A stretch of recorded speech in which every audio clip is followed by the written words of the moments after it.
So just a quick recap. Since the last video, I've sorted out the little issue at the back here, and it was the fact that I'd sewn the seams the wrong way around, so one was flipped.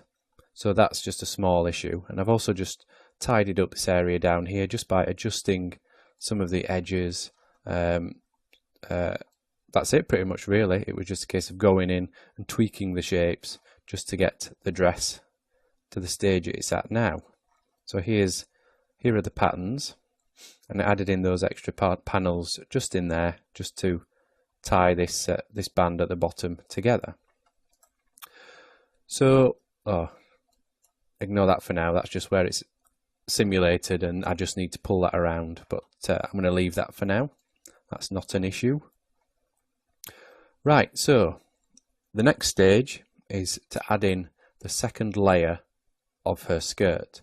Now, we don't need to build another belt because we already have one in there, and the beauty of this is we already have one skirt, so we can just duplicate that and reuse it. So let's just duplicate the existing skirt, copy and paste that. We'll just paste that down here for now. Now we want this skirt to be shorter, so we're just going to take these curves at the bottom and let's just move these up just to make this, because this is just for decoration, it's over the top of the main skirt. There aren't even any panels at the side sewing it together, it's just there to flow around in the wind. So we've synchronized that, and because we duplicated and moved it down, it's just pretty much just put it down here. We haven't re-simulated it yet.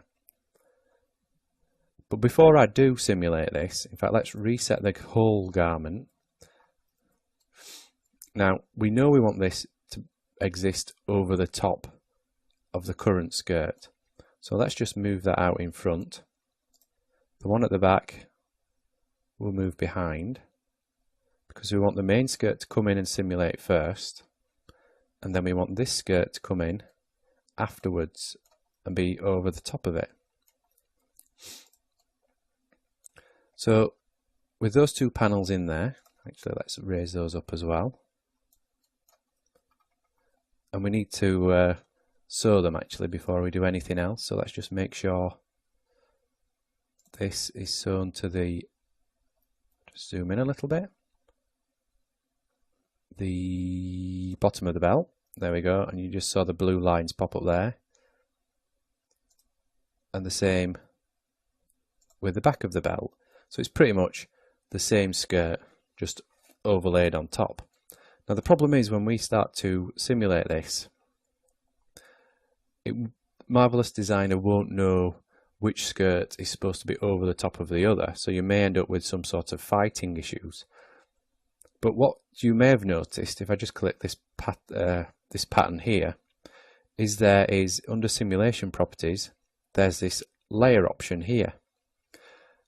So by default everything is set to layer 0. Now if we want this skirt to always be over the top of this skirt, all we need to do is select those two and give this another layer. So we'll say that's layer 1. So the skirt will be always underneath layer 1. So let's just simulate that. You can see everything being pulled together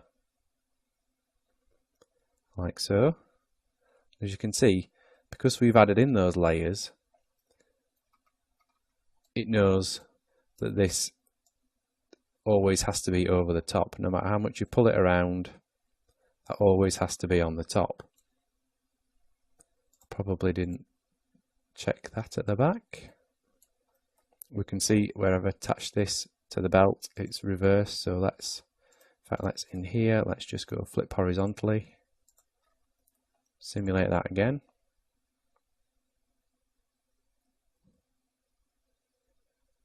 Everything snaps into place.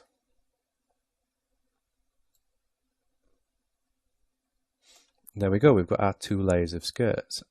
And we could also duplicate this panel here, attach it to the bottom just like we did before. I'm not going to go over that process again, but feel free to add that to the bottom of there just to add in a bit more fabric and a lot more folds and creases. So that's the second layer of the skirt added in, And I think what we'll do now is we will leave this video here, and in the next video we'll look at adding in a hole or sort of a skull design into this extra skirt.